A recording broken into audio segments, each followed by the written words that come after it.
everyone, in this video we're going to talk about membrane potential. So what is the resting membrane potential? Well, every cell membrane is going to have a charge on it when it is in its resting state. And this charge is going to be measured in millivolts.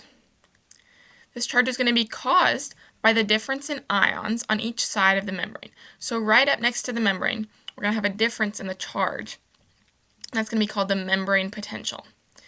And the membrane potential is going to be maintained by leakage channels and by ion pumps, like the sodium-potassium pump.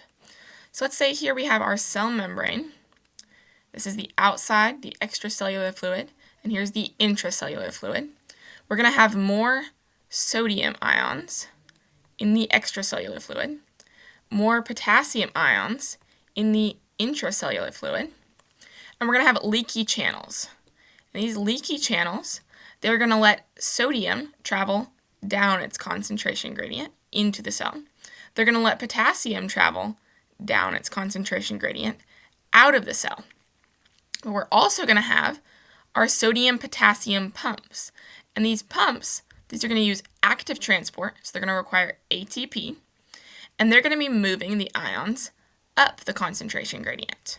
So they're going to be moving the sodium that's leaked in, they're going to be moving it out of the cell, and they're going to be moving the potassium that has leaked out back into the cell. And these leaky channels and the ion pumps, like this sodium-potassium pump, these are going to maintain the concentration gradient, and they're also going to maintain this membrane potential. The membrane potential is important because it's going to give neurons and muscle cells the ability to generate an action potential. And we're going to talk more about the action potential in another video. It's important to know that the normal membrane potential is going to be about negative 70 millivolts. This is an important number that you need to remember.